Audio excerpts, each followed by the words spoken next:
اللہ وبرکاتہ۔ آج کی مجلس میں میں اپنے استاد محترم اس دور کے امام اور محدث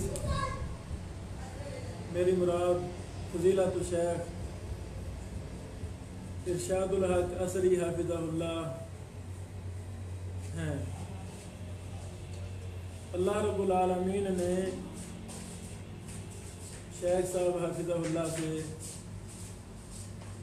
اپنے دین کا بہت زیادہ کام لیا ہے۔ ہماری دعا ہے اللہ رب العالمین ہمارے استاد محترم کو ایمان والی خیر والی لمبی زندگی عطا فرمائے اور ان سے اپنے دین کی سربلندی کا مزید کام لے۔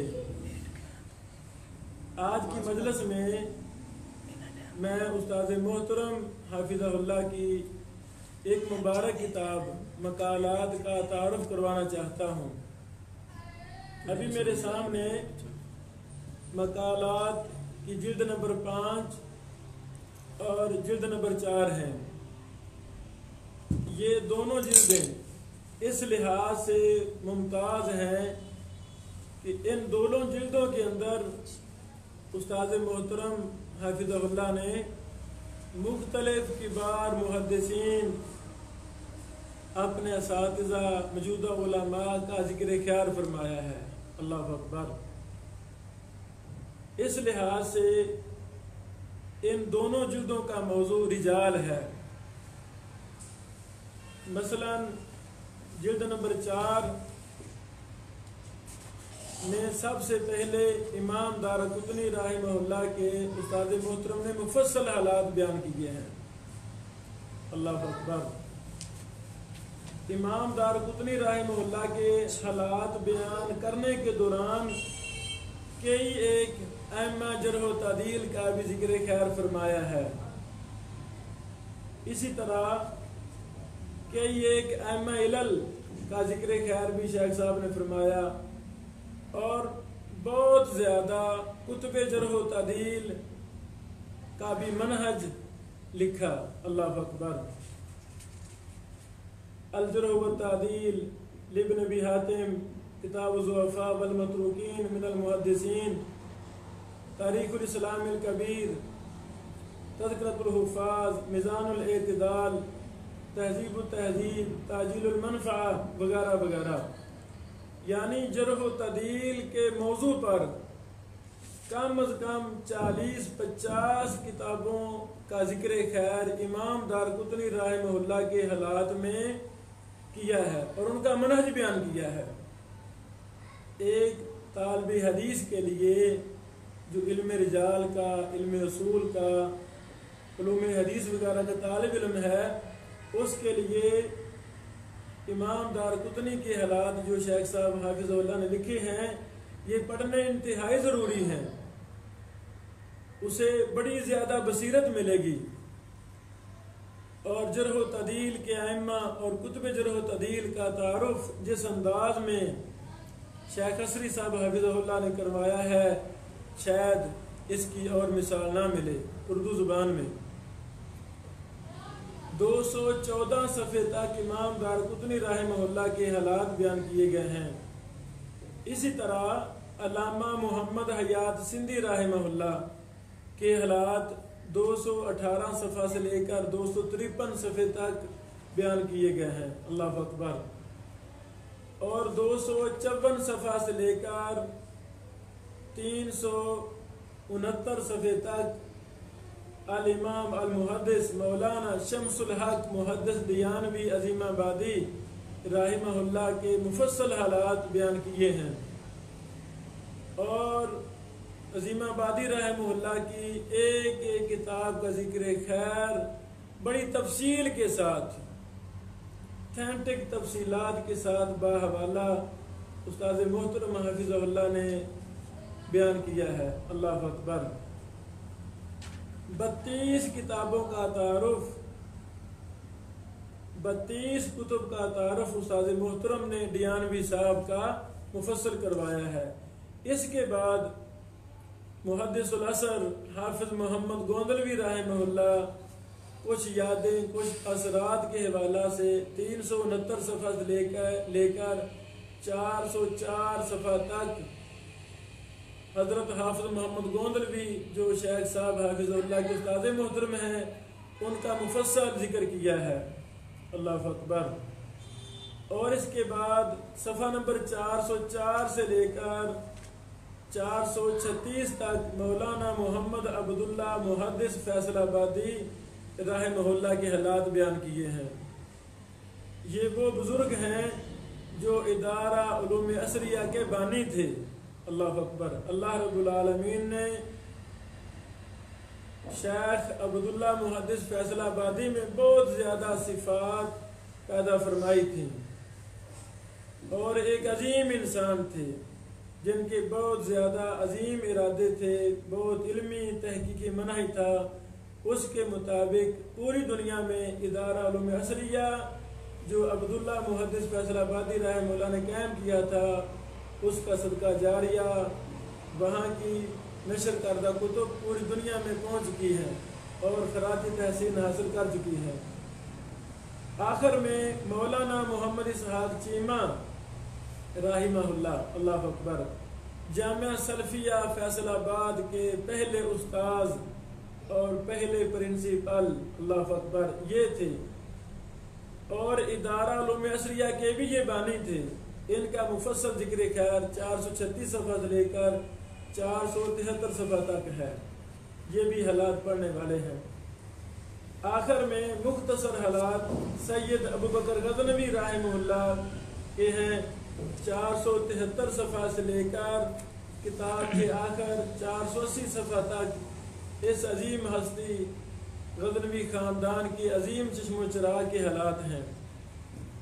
ابھی ستمبر 2019 میں استاد محترم کی اسی مبارک سلسلہ کی 5ویں جلد مقالات جلد نمبر 5 شائع ہوئی ہے۔ اللہ اکبر۔ اس کتاب میں سب سے پہلے امام بخاری رحمہ اللہ کے حالات ہیں، اور علم حدیث کے طلبہ، جرح و تعدیل کے طلبہ کے لیے استاد محترم نے امام بخاری رحمہ اللہ کی کتب حدیث اور کتب جرح و تعدیل کا بڑے مفصل اور محدثانہ انداز میں ذکر خیر فرمایا ہے، جو پڑھنے کے لائق ہے۔ بلکہ بطور فائدہ عرض ہے کہ بیان خطأ البخاری فی تاریخی، یہ امام ابن ابی حاتم کا رسالہ ہے۔ اس رسالہ کی اصل حقیقت بھی بیان کی ہے کہ صداقت اور سچائی کس کے ساتھ ہے، اور استاد محترم نے بہت زیادہ حوالوں کے ساتھ اس بات کا رد کیا ہے کہ اس میں بھی امام بخاری رحمہ اللہ کی باتیں راجح ہیں۔ جو ابن ابی حاتم رحمہ اللہ وغیرہ کے پاس نسخہ تھا تاریخ الکبیر کا، وہ آخری نسخہ نہیں تھا، کیونکہ امام بخاری رحمہ اللہ کی عادت تھی وہ ایک کتاب کو 3 دفعہ لکھتے تھے۔ جو پہلی بار لکھی یا وہ نسخہ یا دوسری دفعہ والا نسخہ امام ابن ابی حاتم رحمہ اللہ کے پاس تھا، وہاں سے جو اخطاء امام بخاری نے خود ہی تصحیح فرما لی، جو آج ہمارے سامنے تاریخ الکبیر کا نسخہ موجود ہے، اس میں وہ غلطیاں ہیں ہی نہیں جن کی نشاندہی امام ابن ابی زرع رحمہ اللہ نے کی ہے۔ بہرحال، اور الجرح و تعدیل کا پس منظر بھی استاد محترم نے بیان کیا ہے کہ یہ اصل کتاب تاریخ الکبیر ہی تھی، اس پر کچھ مزید اضافے کر کے الجرح و تعدیل مارد وجود میں آئی۔ اللہ اکبر۔ یہ شروع کتاب سے لے کر 62 صفحہ تک امام بخاری کے حالات ہیں۔ صفحہ نمبر 62 سے لے کر 82 صفحے تک امام مسلم اور المسند الصحیح کے متعلق ذکر خیر ہے۔ اللہ اکبر۔ اس میں بھی امام مسلم رحمہ اللہ کی دیگر کتب کا منہج، اور خصوصاً جو امام ابو زرع رازی رحمہ اللہ نے صحیح مسلم پر بعض اعتراضات کیے تھے، ان کی بھی حقیقت استاد محترم نے تفصیل کے ساتھ بیان کی ہے۔ اور صحیح مسلم کی مدت تعلیف کیا ہے، اس پر بھی شیخ صاحب حافظ اللہ نے تفصیلاً ذکر خیر کیا ہے۔ حافظ عبد القادر قریشی نے ناانصافیاں کی تھی صحیح مسلم اور امام مسلم کے ساتھ، ان کا استاد محترم نے زبردست دفاع کیا ہے۔ اللہ اکبر۔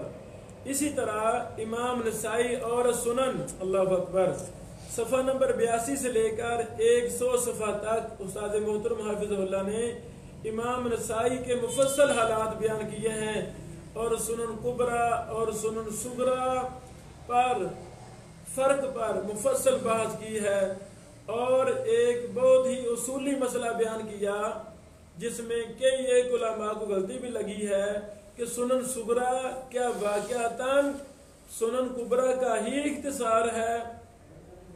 اس پر استاد محترم نے بڑی تفصیلاً بحث کی ہے، اللہ شاہ صاحب کو جزائے خیر عطا فرمائے۔ اسی طرح مقالات کی جلد نمبر 5 میں چوتھا مقالہ علامہ محمد عبد الرحمن محدث مبارک پوری رحمہ اللہ کے حالات ہیں، صفحہ نمبر 100 سے لے کر 138 تک اس عظیم شخصیت محدث مبارک پوری رحمہ اللہ کے حالات ہیں، اور استاد محترم نے مبارک پوری صاحب کی 31 کتابوں کا مفصل تعارف بڑی زیادہ تحقیق کے ساتھ ذکر کیا ہے۔ اللہ اکبر۔ ہر کتاب ایک الگ داستان ہے، اس کا پس منظر کیوں لکھی گئی، وجوہات کیا بنی، وغیرہ وغیرہ۔ یہ بڑا مفصل مقالہ ہے۔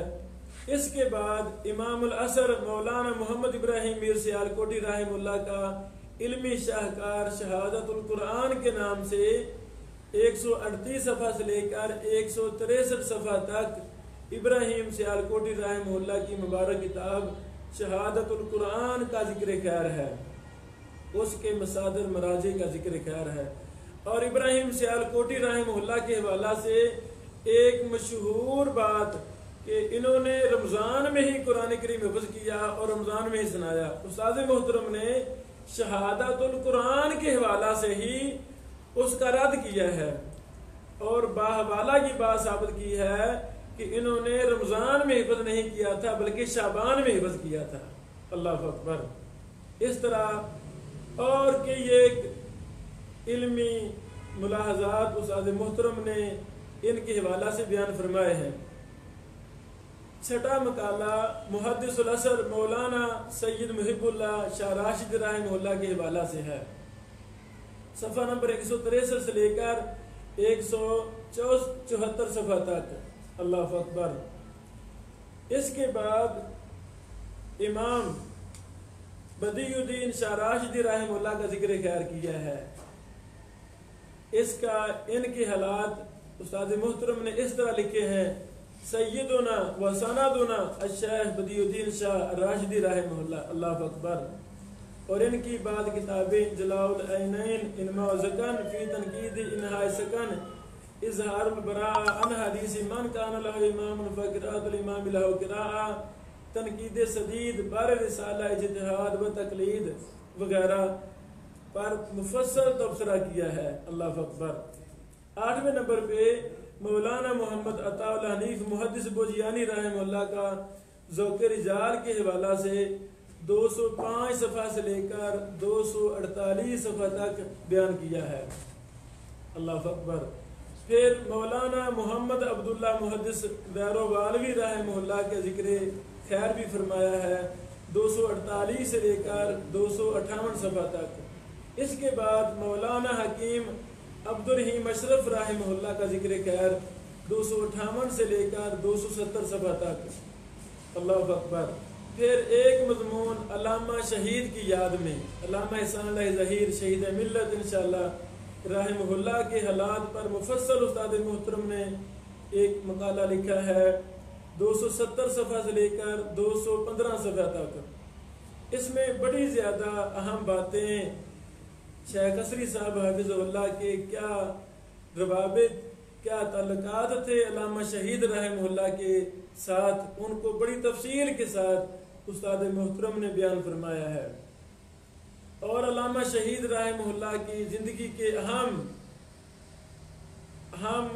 یعنی امور پر استاد محترم نے بحث کی ہے۔ اللہ اکبر۔ بلکہ علامہ صاحب کو اخطب الخطباء کا لقب دیا ہے۔ سبحان اللہ۔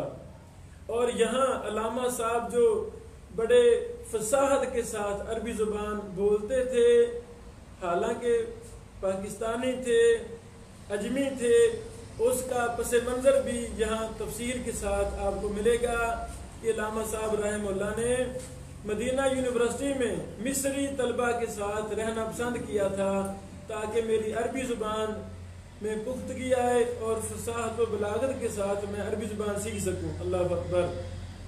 اسی طرح 315 صفحہ سے مولانا عبدالغفار حسن محدث عمر پوری رحمہ اللہ کے حالات بیان کیے ہیں۔ ان کے بعد شارح سنن ابن ماجہ اور انجاز الحاجہ کے اس پر مفصل تبصرہ کیا ہے۔ اسی طرح مناظر اسلام مولانا محمد رفیق مدن پوری رحمہ اللہ کی یاد میں ان کے حالات مفصل بیان کیے ہیں۔ اسی طرح مولانا قاری نعیم الحق نعیم رحمہ اللہ کی یاد میں اس پر بھی تبصرہ کیا ہے۔ اور آخر میں مولانا ادریس فاروقی رحمہ اللہ بیتے دنوں کی چند یادیں کے عنوان سے 401 صفحہ سے لے کر آخر کتاب تک حالات بیان کیے ہیں۔ ہمیں اکثر ان دونوں کتابوں کے حصے پڑھنے کا موقع ملا ہے۔ جو بھی طالب علم چاہتا ہے میں محدث بنوں، میں آگے نکلوں، مطالعے کا انداز کیا ہونا چاہیے، اس پر لازم ہے کہ وہ میرے استاد محترم کی مقالات جلد نمبر 4 اور 5 کا ضرور مطالعہ کرے کہ شیخ صاحب حافظ اللہ نے اپنے دور کے محدثین سے کس طرح پیدا کیا، کس طرح استفادہ کیا، کس طرح ان سے منہج لیا، کس طرح رسائل میں لکھنا شروع کیا، کس طرح کتابیں لکھنا شروع کی، کس طرح زمانہ طالب علمی میں استاد محترم شیخ قصری صاحب حافظ اللہ نے علم و تحقیق کے میدان کو اپنایا اور کیسے مطالعہ کیا، کتنی زیادہ محنت کی۔ یہ ساری داستان جو ہم نے زمانہ طالب علمی میں مرکز تربیہ الاسلامیہ میں استاد محترم سے زبانی باتیں سنی تھیں، آج اللہ کی توفیق سے مقالات کی جلد نمبر 4 اور 5 میں وہ باتیں تحریر کی شکل میں ہمارے پاس موجود ہیں۔ اللہ تعالیٰ استاد محترم کو جزائے خیر عطا فرمائے اور ان کتابوں کو اور تمام کتابوں کو استاد محترم کے لیے صدقہ جاریہ بنائے۔ بارک اللہ فیکم۔ السلام علیکم ورحمۃ اللہ وبرکاتہ۔ فنش کر دیں۔